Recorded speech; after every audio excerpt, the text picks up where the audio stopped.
Good evening. Um, I would like to address something. I was just about to go to bed and I was watching TV and saw the news where the IGP was having a press holding. And I was so troubled, I couldn't sleep. I had to start up from the bed, put on my ring light, and decided to make this video because it's burning me up. I want us to share this as much as you can, but that's not my concern. My concern is I just needed to say this out. I feel like Nigerian leaders are very tone deaf. In fact, they are like helplessly tone deaf. So the IGP was basically giving out a report of what happened today. And according to him, the violence that occurred in different areas where this protest was done was caused by the protesters. That's the general theme of all his discussion. It was inspired by the protesters. The protesters attacked the police unprovoked. We know that this is actually not true. He does not want to admit that his men are trigger happy. For instance, in Abuja, the reports we have that's available to us, the protesters refused to go to the National Stadium, which they were mandated to do so by the police, and they declined and decided to go to the Eagle Square. The police began to throw tear gas on them, and that caused the violence that occurred.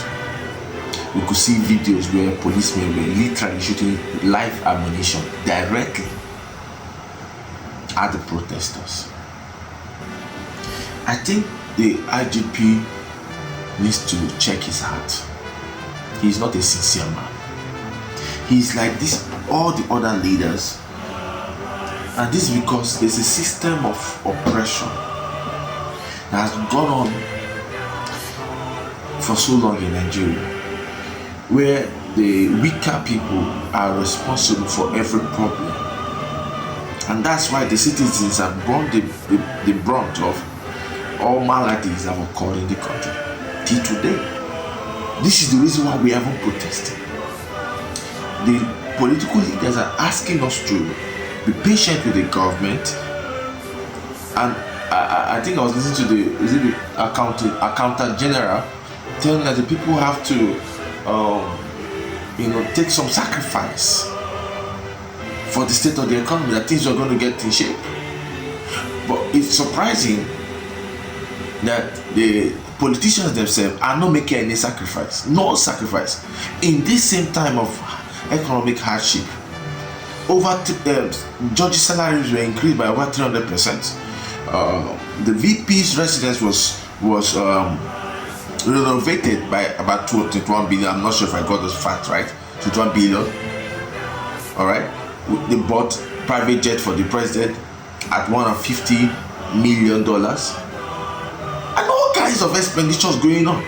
They bought themselves yacht. They bought themselves expensive cars, and they're expecting the citizens to take the brunt of this. And that's what we're saying here. The IGP refuses to control his men, and the citizens are the ones responsible. The protesters are the ones responsible for the mayhem. Meanwhile, his people shot tear gas. Does he have the right, or does his men have the right to tell us where we would do our protest? No, he does not have that right. He can't confine us in one place. That's why it's a protest. Okay, what's the difference between the National Stadium and the Eagle Square? What is the essence of the Eagle Square? Was it not for democracy? What are we insisting? The fight for democracy. How can you tell us where to protest or not? How is that a protest again? Is it a show? Is it a concert? Is it a sports event? It doesn't make any sense. Rather being concerned at the unprofessionalism of his men. At least one in Abuja. In Lagos, I was in Lagos at the Ojota Park. his men tried to insist and force us to go into the Gani Fawemi Park, and we refused. We declined it. We stayed at one place, and we were not blocking traffic. There was still movement going on. Nobody was affected in any way. Nobody's right was impeded in any way. So we didn't cause any problem. We said, no, we are not blocking anybody. We're not causing any problem. So you can't do anything. And guess what? The Lagos policemen were very professional about it. They never fired tear gas at us. They never attacked us. They stood there. They protected us. And nobody did anything to them.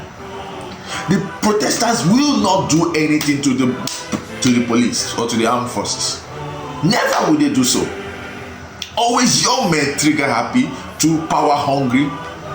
And again, it's so tiring the victimization of the innocent citizens.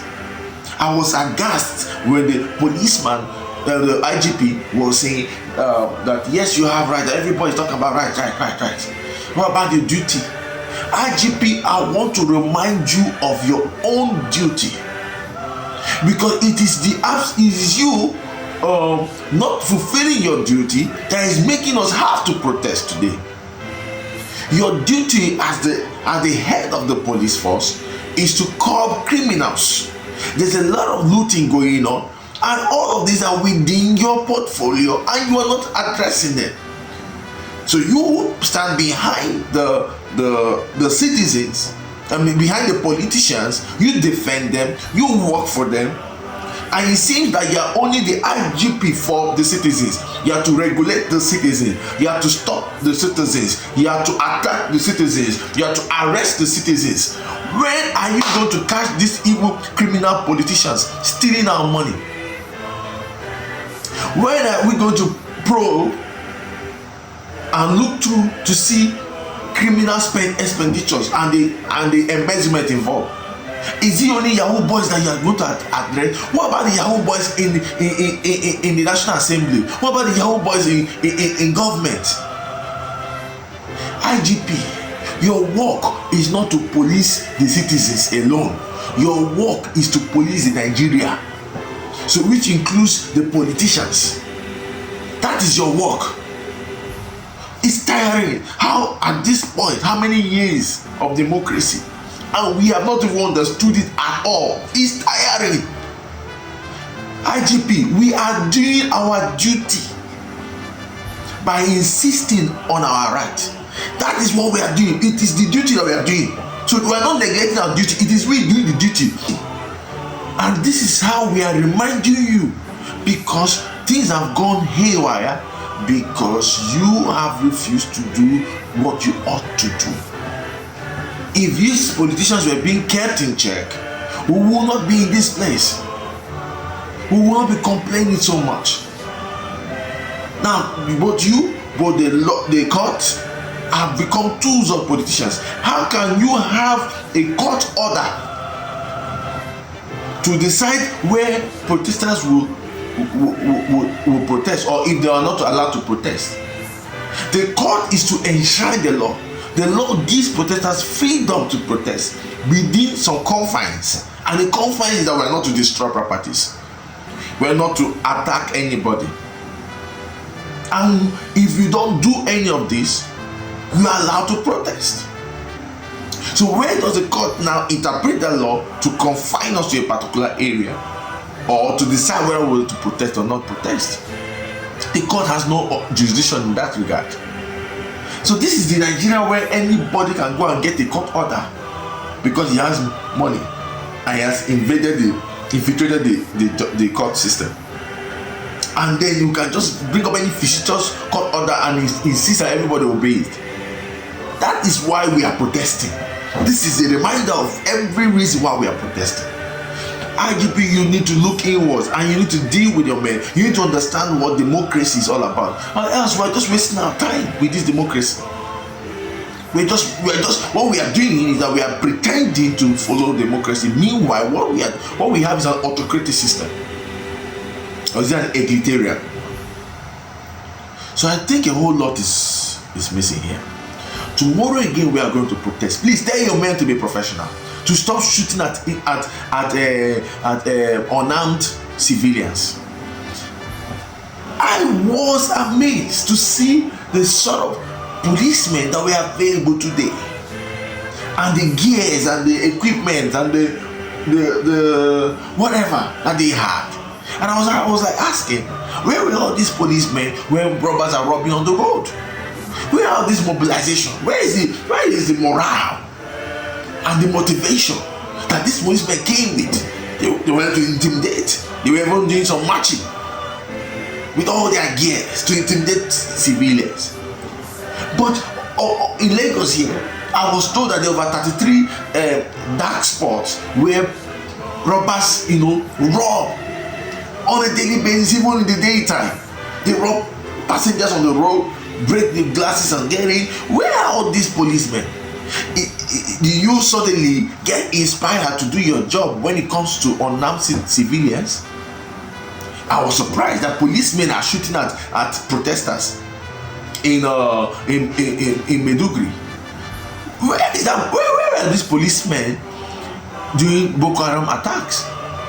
Do you suddenly become strong when you are dealing with unarmed civilians? Or are you encouraging civilians to take up arms against the police to protect themselves? Are there not other measures that could have been employed to stop even unruly protesters without killing them? Are there not blank bullet or rubber bullets that could at least inflict pain without killing someone? Why wasn't tear gas used in Maiduguri? Why were live ammunition used to shoot at protesters, unarmed civilians? Something is wrong. That the IGP seems justified in today's event is what is so wrong with this country. The fact that he can even come boldly to a press holding, and I don't even know what kind of press was present that couldn't ask him critical questions. No one could ask him the right question. It seems that they were all there to butter him up and make him feel good. No one could ask him the right questions. I was watching. They claimed a particular civilian was attacked by protesters. How? Where is the evidence of that? But you're asking us to provide evidence of policemen attacking civilians. You could believe that one, but you couldn't believe the one we're saying. Something is incredibly wrong here. I'm here to challenge both the IGP. I'm challenging President Tinubu and everyone in government. This is no longer going to be business as usual. This is not a one-time event. I believe the president will do the right thing in making some remediations. I believe he would. I think I've learned that some presidential jets are going to be put up for sale. Some reversals of subsidy both for petrol and for electricity. I believe these things are being put in place. I advise Senator Akpabio to resign immediately. I advise President Tinubu to sack the FCT minister Nyesom Wike immediately. I advise that the National Assembly cut down their allowances by about 50%, if not more. But we could start with that. And I'm not just saying their salary, I mean allowances. It seems that there's a disconnect between the politician class and the civilians. And that's because of the kind of money they are receiving. How do senators be given hardship allowance when they are not going through any kind of hardship? They are the ones inflicting hardship upon us. How do you do that? So a whole lot needs to be done. So if you do not want frequent issues like this, if you want peace in your reign, President Tinubu, you are going to inspire a movement in your governance. You have the rare opportunity to end your tenure with some good records. You could decide to be like your predecessor, Muhammadu Buhari to end on a very bad note. You have already started on a very bad note, and you insisting that you should be given more time. Your problem was not time. You made terrible decisions that got you to where you are. These things could have been avoided, but you refused. You have no one to blame for where you are right now. You have no one to blame. You are the sole responsible factor for why the country is the way it is. I advise that you do a reversal of your motive for being the president of this country. One would assume for you to have this long ambition, you have something good in mind, not knowing that you just cared for your own pocket. I will advise that you change all of that and start inspiring better governance.